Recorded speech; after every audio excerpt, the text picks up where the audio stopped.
वास्तव न्यूज में स्वागत है आपका। मैं हूं सरदार। विजयपुर शहर में आज आंदोलन किया है ताकि आंदोलन इसलिए ताकि बहुजन दलित संघर्ष समिति संगठन अब ये मेमोरेंडम दिया गया है ताकि इसलिए विजयपुर शहर के सरकारी नर्सिंग कॉलेज में विद्यार्थियों के पास अब वहां पर वसूली किया जा रहा है पैसा, ताकि चेहरे देखकर वहां पर वसूली किया जाने लगा है पैसा, ताकि अब ये दलित संगठन मुखंडों को अब उनको ये पता चल गया है ताकि इस कॉलेज में बिना ही पैसे के एडमिशन होना चाहिए और बिना ही पैसे के यहाँ पर पढ़ लिख कर कुछ नामी बनना चाहिए। मगर यहाँ पर ऐसा नहीं है, यहाँ पर पैसा वसूली अब चलने लग गया है। ताकि समझो यहाँ पर एक सरकारी कॉलेज के बगैर यहाँ तो एक दुकान खुल गया है, यहाँ पर पैसे का व्यवहार चलने लग गया है। जिसने भी पैसे दे देते हैं और वहां पर उनको सीट मिल जाती है, उनको एक इज्जत मिल जाती है। अगर जिसके पास पैसा नहीं है वहां पर कुछ भी उनका नहीं है। ताकि ये अब यहाँ पर ये आरोप करने लग गए हैं ताकि यहाँ पर कितनी लापरवाही है यहाँ पर नेता और अधिकारियों की, ताकि यहाँ पर दिन दहाड़े ही पैसा वसूली चलने लग गया है। ये किसी को पता ही नहीं है, मगर पता चल गया है। आप यहाँ पर ये आंदोलन ये करने लग गए ताकि पढ़ लिखने वालों के विद्यार्थियों के पास यहाँ पर पैसा वसूली किया जा रहा है और उनको तब सीट मिल जाती है और तब यहाँ पर एंटर हो जाते हैं। यहाँ पर बहुत सारे यहाँ पर ऐसे आरोप तो सुनने में तो मिल गया था, मगर अब देखने को भी मिलने गया है। ताकि ऐसा ना हो जिसके पास पैसा ही नहीं है वो कैसे पढ़ लिख सकते हैं। अब तो यहाँ पर बेटी पढ़ाओ और बेटी लिखाओ, यहाँ पर तो ये कहा गया है मंत्री जी ने, इस देश के प्रधानमंत्री जी ने, मगर यहाँ पर दुकान खुल गया है रिश्वत की। तो सोचो आप कैसे पढ़े लिखे और कैसे आगे बढ़े। ये तो सरकारी नर्सिंग कॉलेज ये तो गरीबों के लिए होता है, इसलिए उसको सरकारी नाम दिया जाता है। सरकारी कॉलेज के नाम पर यहाँ पर धंधा बन गया है ताकि ऐसा जैसे कोई दूसरे जगहों जमीन जायदादों के जब किसी तरह से व्यापार व्यवहार हो जाता है, अब उसी तरह यहाँ पर विद्यार्थियों के पढ़ लिखने के लिए सीट के लिए यहाँ पर रिश्वत चलने लग गया है। क्या इस आंदोलन पर क्या तहकीकात हो जाएगा? यहाँ पर क्या रफा दफा हो जाएगा? क्या इनको जो पढ़ लिखने वालों को जो रिश्वत पूछा गया है क्या उनको इंसाफ मिलेगा या फिर उनको ना इंसाफ में मिलेगा? तो अब यहाँ पर डीसी ऑफिस के आगे आकर कई लोगों ने मिलकर यहाँ पर जमकर आप उनके विरोध यहाँ पर एक मेमोरेंडम दे देते हैं। क्या इस मेमोरेंडम के ऊपर क्या उन पर क्या सस्पेंड किया जाएगा या फिर सच झूठ का मामला क्या यहाँ पर तहकीकात हो जाएगा या फिर यहीं पर क्या रफा दफा हो जाएगा? क्योंकि अब राजनीति के लोगों की रोटियां सेकने वाले कुछ अधिकारी होते हैं, क्या उनके ताकत पर क्या यहाँ पर रिश्वतखोरी का धंधा खुल गया? क्या अब यहाँ पर बहुत सारे दलित मुखंडों ने अब इंसाफ के लिए यहाँ पर लड़ रहे हैं, मगर यहाँ पर एक आंदोलन करने लगे हैं ताकि इसलिए उन विद्यार्थियों को यानी कि बच्चों के लिए है सरकारी कॉलेज नर्सिंग कॉलेज, ना जाने यहाँ पर बहुत सारे जुड़े हुए एक कहानी के पीछे क्या उस दुकान क्या बंद हो जाएगा या फिर रिश्वतखोरी का दुकान क्या ऐसे ही चलता जाएगा? अब तो संबंधित अधिकारी इस पर तहकीकात करे और इन बच्चों को इंसाफ दिलाए। अब इंसाफ के ऊपर तहकीकात के बावजूद ही पता चलता है ताकि यहाँ पर कितनी रिश्वतखोरी चलने लग गई है या इस तहकीकात पर क्या होने लग गया है। तो अब ऐसा है कुछ रिश्वतखोरी पर बंद भी हो जाते हैं दुकान, ये अधिकारी दिल चाहे और नेता दिल चाहे। तो अब यहाँ पर दुकान किस तरह धंधा चलने लग गया है सरकारी नाम पर, अब आइए देखेंगे एक रिपोर्ट में।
ಇವತ್ತಿನ ದಿವಸ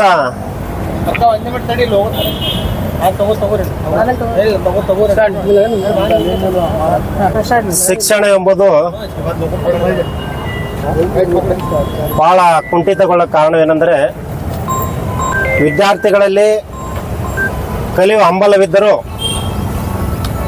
ಸಾಕಷ್ಟು ಸರ್ಕಾರಿ ಕಾಲೇಜುಗಳಲ್ಲಿ ಸೀಟ್ ಸಿಗದೇ ಇದ್ದರೂ ದುಡ್ಡಿದ್ದವರು ಪ್ರೈವೇಟ್ ಕಾಲೇಜಿನಲ್ಲಿ ಹೋಗಿ ಕಲಿತಾರೆ. BLD ಆಗಿರ್ಬೋದು, ಆಲಮೀನ್ ಆಗ್ಬೋದು, ಇಂಥಲ್ಲೆಲ್ಲ ಕಡೆ. ಬಟ್ ಇಲ್ಲೇನಾಗಿದೆ, ನಮಗೆ ಬಡ ದಲಿತ ವಿದ್ಯಾರ್ಥಿಗಳಿಗೆ ಮತ್ತು ಬಡ ಕುಟುಂಬದಂತ ಬಂದಂಥವರಿಗೆ ಸರ್ಕಾರಿ ಕಾಲೇಜುಗಳಲ್ಲಿ ನಾವು ಈಗಾಗಲೇ ಹೋರಾಟ ಮಾಡ್ತಾ ಇದ್ದಾರೆ. ಸರ್ಕಾರಿ ಮೆಡಿಕಲ್ ಕಾಲೇಜ್ ಬೇಕಂತೆ. ಇದ್ದಂಥ ಕಾಲೇಜುಗಳಲ್ಲಿ ಪ್ಯಾರಾಮೆಡಿಕಲ್ ಇರ್ಬೋದು, ನರ್ಸಿಂಗ್ ಇರ್ಬೋದು, ಇಲ್ಲಿ ಏನು ನಡೀತಾ ಇದೆ ಅಂದರೆ ಒಂದು ಶಿಕ್ಷಣವನ್ನು ಮಾರಿಕೊಳ್ಳುವಂಥ ವ್ಯಾಪಾರೀಕರಣ ನಡೀತಾ ಇದೆ. ಶಿಕ್ಷಣದಲ್ಲಿ ಪ್ಯಾರಾಮೆಡಿಕಲ್ ಕಾಲೇಜಿನಲ್ಲಿ, ಪ್ಯಾರಾಮೆಡಿಕಲ್ ಅಂದರೆ ಒಂದು ಸಣ್ಣ ಮಟ್ಟದಲ್ಲಿ ನರ್ಸಿಂಗ್ ಕಾಲೇಜು, ಅಲ್ಲಿ ಏನು ನಡೀತಾ ಇದೆ ಅಂದರೆ 200 ಸೀಟ್ ಹುಡುಗರಿಗಿದ್ರು, ವಿದ್ಯಾವಂತರಿಗೆ ಅವಕಾಶ ಇದ್ದರು. ಒಬ್ಬನಿಗೆ ವಿದ್ಯಾವಂತರಿಗೆ ಸಣ್ಣಮ್ಮ ಎಂಬ ಅಲ್ಲಿ ಪ್ರಾಂಶುಪಾಲರು, ಅದರ ಮುಖ್ಯಸ್ಥರು, ಪ್ಯಾರಾಮೆಡಿಕಲ್ ಕಾಲೇಜಿನ ಮುಖ್ಯಸ್ಥರಂತ ಸಣ್ಣಮ್ಮನವರು, ಯಾವ ಹುಡುಗರು ಅಟೆಂಡೆನ್ಸ್ ಇರುವುದಿಲ್ಲ, ಪ್ರೆಸೆಂಟೇಷನ್ ನಿಮ್ಮದು ಇಲ್ಲ, ನಿಮಗೆ ನೀವು ಎಕ್ಸಾಮ್ ಕೊಡೋಕ್ಕಾಗಲ್ಲ ಅಂತ ಹೇಳಿ ಅವ್ರನ್ನ ಹೆದರಿಸಿ ಬದರಿಸಿ ಅವರಿಂದ 2,500ರಿಂದ 4,500 ತನ ಕಲೆಕ್ಟ್ ಮಾಡಿದ್ದಾರೆ ಹಣವನ್ನು. ಇದು ಅನ್ಯಾಯ. ದೊಡ್ಡ ಪಾಪ ಬಡ ಮಕ್ಕಳು ಎಲ್ಲಿಂದ ಕೊಡಬೇಕು ಇವರಿಗೆ? ತಾವು ಸರ್ಕಾರಿ ನೌಕರಸ್ಥರಾಗಿ ಬಡ ಮಕ್ಕಳಿಂದ 2,000ರಿಂದ 3,500 ರೂಪಾಯಿ ತನ ನೀವು ದುಡ್ಡನ್ನು ಕಿತ್ಕೊಳ್ತಿದ್ದಾರೆ. ನಿಮಗೆ ನಾಚಿಕೆ ಆಗಬೇಕು ಸಣ್ಣಮ್ಮನವರೇ. ಆಮೇಲೆ ಇನ್ನೊಂದು ಹೇಳ್ಬೇಕಂದ್ರೆ ಹನುಮಂತ ಅಂತೇಳಿ BSc ಅಗ್ರಿ ಕಾಲೇಜಿನಲ್ಲಿ, ಅಗ್ರಿ ಅಲ್ಲ, BSc ನರ್ಸಿಂಗ್ ಕಾಲೇಜಲ್ಲಿ, ಅದು ಸರ್ಕಾರಿ ನಮ್ಮ ಆಸ್ಪತ್ರೆಯಲ್ಲಿ ಇರುವಂಥ ಒಂದು ಕಾಲೇಜು. ಅಲ್ಲಿ ಏನಾಗದ, ಹೆಚ್ಚುವರಿ ಸೀಟ್ ಒಂದು 10 ಸೀಟ್ಗಳು ಇರ್ತಾವೆ. ಕೌನ್ಸಿಲಿಂಗ್ ಆಗಿ ಉಳಿದಂಥ 10 ಸೀಟ್ಗಳನ್ನು ಅಲ್ಲಿದ್ದಂಥ ಮುಖ್ಯಸ್ಥರಿಗೆ, ಹನುಮಂತನಿಗೆ, ಅವರಿಗೆ ಅಧಿಕಾರ ಕೊಟ್ಟಿರ್ತಾರೆ, ಯಾರು ತುಂಬಿಕೊಡ್ರಿ ನೀವು ಮೆರಿಟ್ ಲಿಸ್ಟ್ ಮೇಲೆ ಅಂತೇಳಿ. ಸೊ ಅದನ್ನೇನು ಮಾಡ್ತಾ ಇದ್ದಾರೆ ಹನುಮಂತನವರು, ಮೆರಿಟನ್ನು ಬಿಟ್ಟು ತಮಗೆ ಯಾವ್ದು ಬೇಕು ಕ್ಯಾಂಡಿಡೇಟನ್ನು, ಅಂಥ ಕ್ಯಾಂಡಿಡೇಟ್ಗಳನ್ನು ಒಂದು ಸೀಟನ್ನು ಮಾರಿಕೊಂಡು ಆ ಸೀಟನ್ನು ತಮಗೆ ಬೇಕಾದಂಥ ವಿದ್ಯಾರ್ಥಿಗಳಿಗೆ ಹಂಚಿಕೆ ಮಾಡಿರ್ತಾರೆ. ಇದು ಅಕ್ಷಮ್ಯ ಅಪರಾಧ. ಈ ಸಣ್ಣಮ್ಮ ಮತ್ತು ಹನುಮಂತವನ್ನು ಕೂಡಲೇ ಸರ್ಕಾರಿ ಆಸ್ಪತ್ರೆಯಲ್ಲಿ, ಸರ್ಕಾರಿ ಕಾಲೇಜುಗಳು ಇದ್ದಂತರ ಅವ್ರು ಕೂಡಲೇ ಅವರನ್ನ ವಜಾಗೊಳಿಸಬೇಕು. ಮತ್ತು ನಾವು ಈ ಮುಖಾಂತರ DC ಅವರಿಗೆ ಮತ್ತು ಮಾನ್ಯ ಮುಖ್ಯಮಂತ್ರಿಯವರಿಗೆ ಮತ್ತು ವೈದ್ಯಾಧಿಕಾರಿಗಳಿಗೆ, ವೈದ್ಯಕೀಯ ಶಿಕ್ಷಣ ಸಚಿವರಿಗೆ ನಾವು ಮನವಿ ಮಾಡಿಕೊಳ್ತಾ ಇದ್ದೇವೆ. ಇದು ಏನಾದರೂ ಅವರು ವಜಾ ಆಗದೇ ಇದ್ದರೆ ಮುಂದಿನ ರೂಪದಲ್ಲಿ ಕಾಲೇಜನ್ನು ಅಲ್ಲಿ ಇದ್ದಂಥ ಸರ್ಕಾರಿ ಹಾಸ್ಪಿಟಲ್ ಕಾಲೇಜನ್ನು ಅಲ್ಲಿ ಬಂದ್ ಮಾಡುವಂಥ ಕೆಲಸವನ್ನು ಮಾಡ್ತೇವೆ. ಈಗ ಎಕ್ಸಾಮ್ ನಡೀತಾ ಇದೆ. ಎಕ್ಸಾಮ್ನಲ್ಲಿ ನಾವು ಎಕ್ಸಾಮನ್ನು ಹುಡುಗರು ಸುಚಿತವಾಗಿ ನಡೀಲಿ ಅಂತ ಹೇಳ್ತಾ ಇದ್ದೇವೆ. ಸೊ ಇದನ್ನು ಗಮನದಲ್ಲಿಟ್ಟುಕೊಂಡು ಅಲ್ಲಿರೋಂಥ DSC ಅವರು ಇದರ ಬಗ್ಗೆ ಗಮನ ಹರಿಸಿ ಕೂಡಲೇ ಅವರನ್ನು ಸಸ್ಪೆಂಡ್ ಮಾಡಬೇಕು ಮತ್ತು ಸರ್ಕಾರ ಇದರ ಬಗ್ಗೆ ಕ್ರಮ ವಹಿಸಬೇಕು. ಇಲ್ಲದೆ ಹೋದರೆ ನಾವಾಯಿತು ಬಹುಜನ ದಲಿತ ಸಂಘರ್ಷ ಸಮಿತಿ, ದಲಿತ ಸೇನೆ ಮತ್ತು ಜೈ ಭೀಮ್ ವೇದಿಕೆ ಎಲ್ಲ ಮುಖಂಡರಿದ್ದಾರೆ. ನಮ್ದೆಲ್ಲ ಒಕ್ಕೂಟದಿಂದ ಇದನ್ನು ಪ್ರೋಗ್ರಾಮ್ ಮಾಡ್ತಾ ಇದ್ದೇವೆ. ಇದನ್ನು ಹೋರಾಟವನ್ನು ಬರುವಂಥ ದಿನಗಳ ಇನ್ನೂ ಉಗ್ರ ರೂಪ ತಾಳತು ಅಂತ ಹೇಳಿ ನಾನು 2 ಮಾತು ಮುಗಿಸ್ತೇನೆ. ಜೈ ಭೀಮ್, ಜೈ ಪ್ರಬುದ್ಧ ಭಾರತ. ಸರ್, ಎಷ್ಟು ಜನ ವಿದ್ಯಾರ್ಥಿಗಳಿಂದ ಅವರು ಈ ರೀತಿ ಇದನ್ನು ಮಾಡಿದ್ದಾರೆ? ಅವರು ಅಲ್ಲಿ ಇದ್ದಂಥ ಟೋಟಲ್ 200 to 400 ಸ್ಟೂಡೆಂಟ್ಸ್ ಇದ್ದಾರೆ. ಸೊ ಅಲ್ಲಿ ಇದ್ದಂಥ ಹುಡುಗರಿಗೆ ಯಾವ ತರ ಮಾಡ್ತಾರಪ್ಪ ಅಂದ್ರೆ, ಇವರು ಯಾರು ಇರ್ರೆಗ್ಯುಲರ್ ಇರ್ತಾರಲ್ಲ ಕೆಲವೊಂದು ಹುಡುಗರು, ಅಂತವ್ರಿಗೆ ಏನ್ ಮಾಡ್ತಾ ಇದ್ದಾರೆ, ನೀವು ಹಾಲ್ ಟಿಕೆಟ್ ತೊಗೊಳ ಪ್ರತಿಯೊಬ್ಬರು ಕೊಡ್ಲೇಬೇಕು, ಹಾಲ್ ಟಿಕೆಟ್ ಇಷ್ಟ ಅಮೌಂಟ್ ಕೊಟ್ಟಾಗ ಹಾಲ್ ಟಿಕೆಟ್ ಕೊಡ್ತಾ ಇದ್ದಾರೆ. ಸೊ ಅಲ್ಲೆಲ್ಲ ಹುಡುಗರು ಬಂದ ಮಾಹಿತಿ ಪ್ರಕಾರ ನಾವು ನಿಮ್ಗೆ ಹೇಳ್ತಾ ಇದ್ದೇವೆ. ಆ ಹುಡುಗರ ಕಡೆಯಿಂದ 2,500ರಿಂದ ಪ್ರೆಸೆಂಟ್ ಇದ್ದವರಿಗೆ 2,500 ರೂಪಾಯಿ ತಗೋತಾ ಇದ್ದಾರೆ. ಏನು ಅಬ್ಸೆಂಟ್ ಇರ್ತಾರಲ್ಲ, ಡೈರೆಕ್ಟ್ ಎಕ್ಸಾಮ್ ಬರ್ತಾರಲ್ಲ, ಅವರಿಗೆ 4,500 ಅಂತ ತಗೋತಾ ಇದ್ದಾರೆ. ಈಗ ಪ್ರಿನ್ಸಿಪಾಲ್ ಬಗ್ಗೆ ಏನಾದರೂ ಶಿಕ್ಷಣಾಧಿಕಾರಿಗಳಿಗೆ ಈ ವಿದ್ಯಾರ್ಥಿಗಳು ಹೋಗಿ ಕಂಪ್ಲೇಂಟ್ ಮಾಡಿದಾರ ಅಥವಾ ವಿದ್ಯಾರ್ಥಿಗಳ ಪಾಲಕರು? ವಿದ್ಯಾರ್ಥಿಗಳು ನಮ್ಮ ಜೊತೆ ಬಂದರು. ಯಾಕಂದ್ರೆ ಹೋರಾಟಗಾರ ಹತ್ರ ಬರ್ತಾರ. ಯಾಕಂದ್ರೆ ವಿದ್ಯಾರ್ಥಿಗಳಿಗೆ ಒಂದು ಹೆದರಿಕೆ, ಅವರು ನಮಗೆಲ್ಲ ರೈಟಿಂಗ್ದಲ್ಲಿ ಬರೆದು ಕೊಟ್ಟಿದ್ದಾರೆ. ಆಮೇಲೆ ಇನ್ನೊಂದು ಏನು ಹೇಳ್ಬೇಕಂದ್ರೆ, ಆ ಹುಡುಗರಿಗೆ ನಮಗೆ ನಾವು ಅಲ್ಲೇ ಓದ್ತಿರ್ತೀವಲ್ಲಪ್ಪ, ನಮ್ಗೇನಾದ್ರೂ ಮಾರ್ಕ್ಸ್ ಕಟ್ ಆಗ್ಬೋದು, ನಮ್ಮ ಶಿಕ್ಷಣಕ್ಕೆ ಏನಾದರೂ ತೊಂದರೆ ಆಗ್ಬೋದು ಅಂತೇಳಿ ಅವರಿಗೆ ಗೊತ್ತಾಗದಂಗೆ ನಮಗೊಂದು ಮುಚ್ಚಳಿಕೆ ಬರೆದು ಕೊಟ್ಟಿದ್ದಾರೆ. ಆ ಮುಚ್ಚಳಿಕೆಯನ್ನ ನಾವು ಯಾವುದೇ ಕಾನೂನು ಹೋರಾಟಕ್ಕಾದ್ರೂ ಅದನ್ನ ನಾವು ಎಲ್ಲಿ ತೆಗಿಬೇಕು ಅಲ್ಲಿ ತೆಗಿತಾ ಅಂತ ಹೇಳ್ತೀವಿ. ವಿಡಿಯೋ ಇದೆ, ಆಡಿಯೋ ಇದೆ ಮತ್ತು ನಮಗೆ ರೈಟಿಂಗ್ ನಲ್ಲಿ ಬರೆದುಕೊಂಡಂತ ವಿದ್ಯಾರ್ಥಿಗಳ ಮಾಹಿತಿ ಇದೆ. ವಿಡಿಯೋ ಮತ್ತು ಆಡಿಯೋ ತೋರಿಸಬಹುದು. ವಿಡಿಯೋ ಆಡಿಯೋನ ನಾವು ಇಲ್ಲಿ ಆ ವಿದ್ಯಾರ್ಥಿಗಳ ಹಿತದೃಷ್ಟಿಯಿಂದ ಈಗ ಎಕ್ಸಾಮ್ ನಡೀತಾ ಇದ್ದಾವೆ.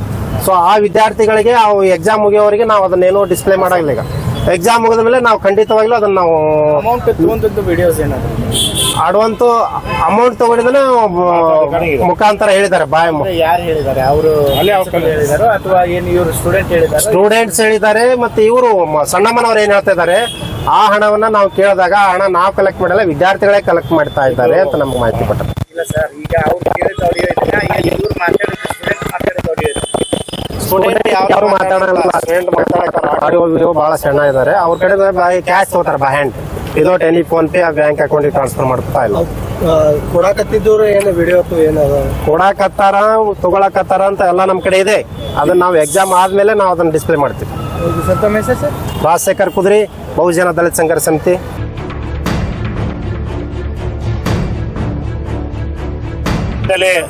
ನಡೀತಕ್ಕಂಥ ವಿದ್ಯಾರ್ಥಿಗಳಿಂದ ಏನು ಹಣ ವಸೂಲಿ ಮಾಡ್ತಕ್ಕಂಥ ದಂಧೆ ನಡೆದಿದೆ, ಅದನ್ನ ಆಗ್ರಹಿಸಿ ಇವತ್ತು ನಮ್ಮ ಹೋರಾಟ ನಡೆದಿದೆ. ಬಂಧುಗಳೇ, ಇವತ್ತು ಅಲ್ಲಿ ಏನು ಪ್ಯಾರಾಮೆಡಿಕಲ್ ವಿದ್ಯಾರ್ಥಿಗಳಿಂದ ಒಬ್ಬ ಎಲ್ಲ ಇವರು ಅನ್ನೋದು ಕಲಿತಕ್ಕಂಥ ಎಲ್ಲ ವಿದ್ಯಾರ್ಥಿಗಳಿಗೆ ಏನಪ್ಪಾ ಅಂದ್ರೆ ಸರ್ಕಾರದ ನಿಷ್ಠೆವನ್ನ ಹಣವನ್ನು ತೆಗೆದುಕೊಳ್ಬೇಕಂತಕ್ಕಂಥ ಒಂದು ಕಾನೂನು ಚೌಕಟ್ಟಿನ ಅಡಿಯನ್ನು ಮೀರಿ ಅವರು ತಮ್ಮ ಮನಸ್ಸಿಗೆ ಬಂದ ಹಾಗೆ ವಿದ್ಯಾರ್ಥಿಗಳಿಂದ ಹಣ ವಸೂಲಿ ಮಾಡೋದನ್ನು ನಾವು ಖಂಡಿಸಿದ್ದೀವಿ. ಸ್ವತಃ ಅದೇ ಕಾಲೇಜಿನ ಪ್ಯಾರಾಮೆಡಿಕಲ್ ಕಾಲೇಜಿನ ಸಣ್ಣಮ್ಮ ಅಂತಕ್ಕಂಥ ಮೇಡಮ್ ಅವರು ಭೇಟಿ ಆದಾಗ, ಸರ್ ನಾನು ಬಂದು 2 ರಿಂದ 3 ತಿಂಗಳಾಗಿದೆ, ನನಗೆ ಅವರು ಯಾರೋ ಹಳೆ ವಿದ್ಯಾರ್ಥಿಗಳು ಹಣ ವಸೂಲಿ ಮಾಡ್ತಿದ್ರು ಕಂಡು ಬಂದ್ರು ಕೂಡ ನಾವು ಅದಕ್ಕೆ ಏನ್ ಮೇಡಮ್ ಅಂತ ಎಲ್ಲ ಗೊತ್ತಿದ್ರು, ಯಾಕೆ ಕೂತಿರೋ ವಿಚಾರ ಮಾಡಿದಾಗ ಇಲ್ರಿ ನಾನು ಅದನ್ನ ಬಂದ್ ಮಾಡಿದ್ದೀನಿ, ನಾನು ಆ ಕೆಲಸಕ್ಕೆ ಮಾಡಲಿಲ್ಲ ಅಂತಕ್ಕಂಥ ಮಾತಾಡೋದು. ಅಲ್ಲಿ ವಿದ್ಯಾರ್ಥಿಗಳು ನಾವು ಕೇಳಿದಾಗಿಲ್ಲ ಸರ್, ನಮಗೆ ಇಷ್ಟೊಂದು 2 ರಿಂದ 2.5 ರಿಂದ 4 ಸಾವಿರ ರೂಪಾಯಿ ಹಣವನ್ನು ನಮ್ಮ ಕಡೆ ಪಡೆದುಕೊಂಡಿದ್ದಾರೆ ಅನ್ನೋತಕ್ಕಂಥ 290 ವಿದ್ಯಾರ್ಥಿಗಳಿಂದ ಸದಾ ಈ ರೀತಿ ಅವರು ಹಣ ವಸೂಲಿ ಮಾಡಿದ್ದಾರೆ. ಅದರಂತೆ ಅಲ್ಲಿರ್ತಕ್ಕಂಥ ಇನ್ನೊಬ್ರು BSc ನರ್ಸಿಂಗ್ ಕಾಲೇಜ್ ಪ್ರಿನ್ಸಿಪಲ್ ಆಗಿರ್ತಕ್ಕಂಥ ಹನುಮಂತವ್ರು ವಿಚಾರ ಮಾಡಿದಾಗ, ಇಲ್ಲ ರೀ ನಾವು ಯಾವ ರೀತಿ ಮಾಡಿಲ್ಲ ಅಂತ ಹೇಳಿದ್ರು. ನಿಮ್ಮದೇ ಅಂತ ಸರ್ಕಾರ ಸುತ್ತಲ ಸಂಖ್ಯೆ ಪ್ರಕಾರ ಪ್ಯಾರಾಮೆಡಿಕಲ್ ಮೆರಿಟ್ ಇತ್ತು, ಆ ಒಂದು ರ್ಯಾಂಕಿಂಗ್ ಬಂದಂತ ವಿದ್ಯಾರ್ಥಿಗಳಿಗೆ ನೀವು ಅಲ್ಲಿ ಸೀಟುಗಳನ್ನ ಹಂಚಿಕೆ ಮಾಡಬೇಕಾಗಿತ್ತು. ಅದು ಕೂಡ ನೀವು ಅದನ್ನ ಬೇಜವಾಬ್ದಾರಿ ವರ್ತನೆಯಿಂದ ಮಾಡಿ ತಮಗೆ ಬೇಕಾದಂತ ಸೀಟನ್ನು ತಮಗೆ ಯಾರಿಗೆ ಬೇಕೋ ಅವರಿಗೆ ಒಂದು ಮಾರಾಟ ಮಾಡ್ಕೊಂಡಿದ್ದಾರೆ. ಹಲವಾರು ರೀತಿಯನ್ನು ನಾವು ವಿಚಾರ ಮಾಡಿದ್ರೆ ಅದಕ್ಕೆ ಅವ್ರಿಗೆ ನಾವು ಹೇಳಿದ್ವಿ, ಇಲ್ಲ ಸರ್ ಈಗ ನಾವು ರಾಜಶೇಖರ್ ಹೋಗಿ ನಾವು ಭೇಟಿಯಾಗಿ ಮೇಡಮ್ ಭೇಟಿ ಆದಾಗ, ಸರ್ ನಾನು ಹಿಂಗಾಗಿದೆ ಹಿಂಗೆ ಮಾಡಿ ಅಂತಕ್ಕಂಥ ಇಲ್ಲದಲ್ಲೂ ಇಲ್ಲ ಮೇಡಮ್ ನೀವು ಮಾಡಿರ್ತಾ ಇರ್ತಕ್ಕಂಥ ಅದು ತಪ್ಪಾಗಿದೆ, ಅದು ಸರಿಪಡಿಸಿ ಅಂದಾಗ ಇಲ್ಲ ನಮ್ಮಲ್ಲಿ ಯಾವುದೇ ರೀತಿ ಆಗಿಲ್ಲ ಅಂತ ಅನ್ನೋತಕ್ಕಂಥ ವಿಚಾರ ವ್ಯಕ್ತಪಡಿಸಿದಾಗ ನಾವು ಹಳೆ ವಿದ್ಯಾರ್ಥಿಗಳು ಮಾಡಿದ್ದಾರೆ, ನಾವು ಮಾಡಲಿರ್ತಕ್ಕಂಥ ವಿಚಾರವನ್ನು ವ್ಯಕ್ತಪಡಿಸಿದ್ರು.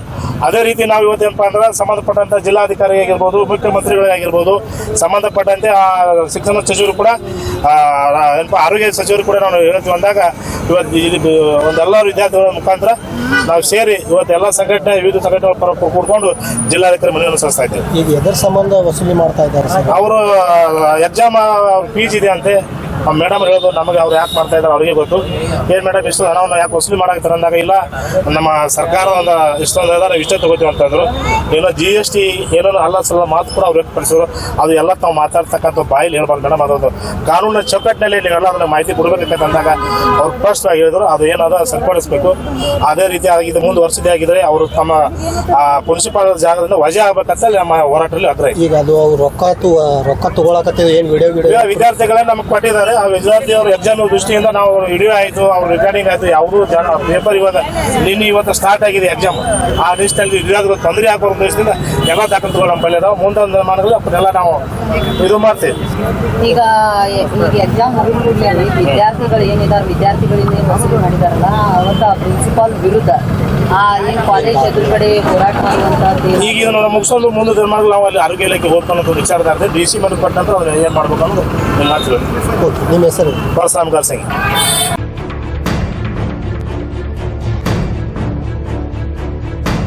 ಸರ್, ಏನು ಸಮಸ್ಯೆ? ಯಾವ ಕಾಲೇಜು? ಇವಾಗೇನು ಇವರು ರಾಜಶೇಖರ್ ಕುದುರೆ ಅವರು ಉತ್ತರ ಕರ್ನಾಟಕ ಅಧ್ಯಕ್ಷರು ಬಹುಜನ ದಲಿತ ಸಂಘರ್ಷ ಸಮಿತಿ ಏನು ಹೇಳಿದಾರಲ್ಲ, ಇವತ್ತು ಅವ್ರು ಹೇಳ್ತಾ ಇದ್ದಾರೆ ಪ್ಯಾರಾಮೆಡಿಕಲ್ ಕಾಲೇಜು ಮತ್ತು ಯಾವುದು BSc ನರ್ಸಿಂಗ್ ಕಾಲೇಜ್ ಬಗ್ಗೆ ಹೇಳಿದ್ರು. ಇವಾಗ ನಾವು ಒಂದು ಗಡಿನಾಡು JB ವೇದಿಕೆ ಮುಖಾಂತರ ತಿಳಿಪಡಿಸೋದೇನಂತಪ್ಪ ಅಂತಂದರೆ, ಇವತ್ತು ಸರ್ಕಾರಿ ಕಾಲೇಜುಗಳು ಯಾವುದೇ ನರ್ಸಿಂಗ್ ಕಾಲೇಜುಗಳು ಇರ್ಬೋದು ಅಥವಾ BSc ಇರ್ಬೋದು, ಇನ್ನಿತರ ಯಾವುದೇ ಕಾಲೇಜುಗಳು ಇರಲಿ, ಆದರೆ ಸರ್ಕಾರದ ಸುತ್ತೋಲೆಯ ಪ್ರಕಾರ, ಕಾನೂನು ಸುತ್ತೋಲೆಯ ಪ್ರಕಾರ ಏನಿರ್ತಾ ಇದೆ, ವಿದ್ಯಾರ್ಥಿಗಳಿಗೆ ಫೀಸ್ ತಗೋಬೇಕಂತ ಏನು ಸುತ್ತೋಲೆ ಇರ್ತದೆ, ಆ ಒಂದು ನಿಟ್ಟಿನಲ್ಲಿ ಆ ಶಾಲೆಯ ಫೀಸನ್ನು ತೆಗೆದುಕೊಳ್ಳುವುದರ ಮುಖಾಂತರ ಆ ವಿದ್ಯಾರ್ಥಿಗಳಿಗೆ ಒಂದು ಒಳ್ಳೆಯದನ್ನೇ ಮಾಡಬೇಕು ಹೊರತು ಆ ವಿದ್ಯಾರ್ಥಿಗಳಿಂದ ಈ ತರನಾಗಿ ಏನು ಹೆಚ್ಚಿನ ಹಣಗಳನ್ನು ವಸೂಲಿ ಮಾಡಿ ಅಂಥ ವಿದ್ಯಾರ್ಥಿಗಳಿಗೆ ತೊಂದರೆ ಕೊಡೋದನ್ನು ನಿಲ್ಲಿಸಿ ಸರ್ಕಾರದ ಏನು ಒಂದು ಸಮ್ಮತಿ ಇರುತ್ತೆ ಆ ಒಂದು ನಿಟ್ಟಿನಲ್ಲಿ ಎಲ್ಲ ಶಾಲೆಗಳು ಇವತ್ತು ನರ್ಸಿಂಗ್ ಇರ್ಬೋದು, ಸರ್ಕಾರಿ ಇರ್ಬೋದು ಅಥವಾ ಅನುದಾನ ಕೊಡುವಂಥ ಸ್ಕೂಲ್ ಇರ್ಬೋದು, ಎಲ್ಲ ಸ್ಕೂಲ್ಗಳು ಕೂಡ ವಿದ್ಯಾರ್ಥಿಗಳ ಜೊತೆಗೆ ಅನ್ಯಾಯನ ಮಾಡದೆ ಸರ್ಕಾರದ ಸುತ್ತೋಲೆ ಪ್ರಕಾರ ಮತ್ತು ಸಂವಿಧಾನದ ಪ್ರಕಾರ ಏನು ಒಂದು ಸರ್ಕಾರದ ಆದೇಶ ಇರುತ್ತೆ ಆ ಒಂದು ಆದೇಶದ ಮೇರೆಗೆ ತಾವು ಹಣವನ್ನು ತೆಗೆದು ಎಲ್ಲ ವಿದ್ಯಾರ್ಥಿಗಳಿಗೆ ಅನುಕೂಲ ಮಾಡಿಕೊಡ್ಬೇಕಂತ ಹೇಳಿ ನಾನು ಹೇಳ್ತೀನಿ. ನಿಮ್ಮ ಸಂಘಟನೆ ಗಡಿನಾಡು ಜೆಬಿ ವೇದಿಕೆ ರಾಜ್ಯ ಉಪಾಧ್ಯಕ್ಷರು. ನೀವು ಅವ್ರಿಗೆ ಬೆಂಬಲ ಕೊಡೋ ಉದ್ದೇಶ ಏನ್ರಿ? ಬೆಂಬಲ ಕೊಡೋ ಉದ್ದೇಶ ಅಂತಂದ್ರೆ ಇವತ್ತೇನು ಅದೇ ಹೇಳ್ತಾ ಸರ್, ಆ ಒಂದು ಇವತ್ತೇನು ಬಹುಜನ ದಲಿತ ಸಂಘರ್ಷ ಸಮಿತಿಯವರು ಈ ಒಂದು ನರ್ಸಿಂಗ್ ಕಾಲೇಜು ಮತ್ತು ಬೇರೆ ಬೇರೆ ಕಾಲೇಜ್ ಬಗ್ಗೆ ಹೇಳ್ತಾ ಇದಾರಲ್ಲ, ಅದಕ್ಕೆ ಯಾವುದೇ ಕಾಲೇಜುಗಳು ಇರ್ಬೋದು, ನರ್ಸಿಂಗ್ ಕಾಲೇಜ್ ಇರ್ಬೋದು, BSc ನರ್ಸಿಂಗ್ ಇರ್ಬೋದು, ವೈದ್ಯಕೀಯ ಕಾಲೇಜ್ ಇರ್ಬೋದು, ಸರ್ಕಾರದ ಸುತ್ತೋಲೆಗಳು ಏನಿರ್ತಾವೋ ಆ ಒಂದು ನಿಟ್ಟಿನಲ್ಲಿ ವಿದ್ಯಾರ್ಥಿಗಳಿಗೆ ಆ ಒಂದು ಫೀಸನ್ನು ತೆಗೆದುಕೊಂಡು ಯಾವುದೇ ವಿದ್ಯಾರ್ಥಿನಿ ಆಗಿರ್ಬೋದು, ವಿದ್ಯಾರ್ಥಿಗಳಿಗೆ ಆಗ್ಬೋದು ಅನ್ಯಾಯ ಮಾಡದ ಹಾಗೆ ಅವರಿಗೆ ಏನು ಸರ್ಕಾರ ಸುತ್ತೋಲೆ ಇರುತ್ತೋ ಆ ಸುತ್ತೋಲೆ ಪ್ರಕಾರ ಮಕ್ಕಳಿಗೆ ಫೀಸನ್ನು ತೆಗೆದುಕೊಂಡು ಅವರ ಶಿಕ್ಷಣ ಉನ್ನತಿ ಶಿಕ್ಷಣಕ್ಕೆ ಅವರಿಗೆ ಒಂದು ಅವಕಾಶ ಮಾಡಿಕೊಡುವುದರ ಮುಖಾಂತರ ಅವರಿಗೆ ಒಳ್ಳೆಯದನ್ನೇ ಮಾಡಬೇಕು ಹೊರತು ತಮಗೆ ತಿಳಿದ ಹಾಗೆ ಫೀಸ್ಗಳು ವಸೂಲಿ ಮಾಡಿ ಆ ವಿದ್ಯಾರ್ಥಿಗಳಿಗೆ ಅನ್ಯಾಯ ಮಾಡಬಾರ್ದಂತ ಒಂದು ವಿಚಾರನ ಹೇಳಕ್ಕೆ ಇಷ್ಟಪಡ್ತೀನಿ. ಯಾವ್ದು ವಿದ್ಯಾರ್ಥಿ ನಿಮಗೆ ಬಂದು ಭೇಟಿಯಾಗಿ ಅವ್ರ ಶಾಲೆಯಲ್ಲಿ ನಡೀತಿದೆ ಅಂದ ಬಳಿಕ ನೀವು ಅವ್ರಿಗೆ ಬೆಂಬಲ ಕೊಡಬಹುದು? ಇವಾಗ ಇಲ್ಲಿ ಸರಿ ಇವಾಗ ನಾನು ಹೇಳ್ತಾ ಇರೋದು ಈಗ ಸಂಘಟನೆಯವರಿಗೆ ಬಹುಜನ ದಲಿತ ಸಂಘರ್ಷ ಸಮಿತಿಯ ಉತ್ತರ ಕನ್ನಡ ಅಧ್ಯಕ್ಷರಿಗೆ ಮತ್ತು ಈ ಮಹಿಳಾ ಸಂಘಟನೆಯವರಿಗೆ ಬಂದು ವಿದ್ಯಾರ್ಥಿಗಳು ಮಾಹಿತಿಯನ್ನು ನೀಡಿದಾರಂತ ಆ ಒಂದು ಹಿನ್ನೆಲೆಯಲ್ಲಿ ನಾವು ಯಾವುದೇ ವಿದ್ಯಾರ್ಥಿಗಳಿಗೆ ಅನ್ಯಾಯನ ಮಾಡದೆ ಯಾವುದೇ ಶಾಲೆ ಇರ್ಬೋದು, ಯಾವುದೇ ಶಿಕ್ಷಣ ಸಂಸ್ಥೆ ಇರಬಹುದು, ಅದು ಸರ್ಕಾರಿ ಇರಲಿ ಅದೇ ಸರ್ಕಾರಿ ಇರಲಿ, ಮಕ್ಕಳಿಗೆ ಅನ್ಯಾಯನ ಮಾಡದೆ ಸರ್ಕಾರದ ಸುತ್ತೋಲೆ ಪ್ರಕಾರ ತಾವು ತಮ್ಮ ಕಾರ್ಯವೈಖರಿಯನ್ನು ನಿಭಾಯಿಸಬೇಕಂತ ಹೇಳಿ ನಾನು ಹೇಳಕ್ಕೆ ಇಷ್ಟಪಡ್ತೀನಿ. ತಮ್ಮ ಅಲ್ಲ, ಅದು ಅವ್ರು ಹೇಳಿದ್ದಾರೆ ಅದು ಏನಿದೆ ಅಂತೇಳಿ. ನಾನು ಹೇಳ್ತಾ ಇರೋದು ಶಾಲೆಗೆ ಏನು ಸರ್ಕಾರದ ಆದೇಶ ಇರ್ತದ, ಶಾಲೆಗೆ ಏನು ಸರ್ಕಾರದ ಅನುಮತಿ ಬಂದಿರ್ತದ ಆ ಒಂದು ಪ್ರಕಾರ ತಾವು ಆ ವಿದ್ಯಾರ್ಥಿಗಳಿಗೆ ಒಂದು ಫೀಸ್ ಅನ್ನು ತೆಗಿಬೇಕು. ಅದನ್ನು ಹೊರತುಪಡಿಸಿ ಹೆಚ್ಚಿಗೆ ದುಡ್ಡನ್ನು ತಗೊಂಡು ಅವ್ರಿಗೆ ಭಾರ ಆಗಬಾರ್ದು, ಅವ್ರಿಗೆ ಅನ್ಯಾಯ ಮಾಡಬಾರ್ದಕ್ಕಂತ ಕಳಕಳಿ ನಾನು. ಅಶೋಕ್ ಜಲವಾದಿ, ಗಡಿನಾಡು ಜೆಬಿ ವೇದಿಕೆ ರಾಜ್ಯ ಉಪಾಧ್ಯಕ್ಷರು.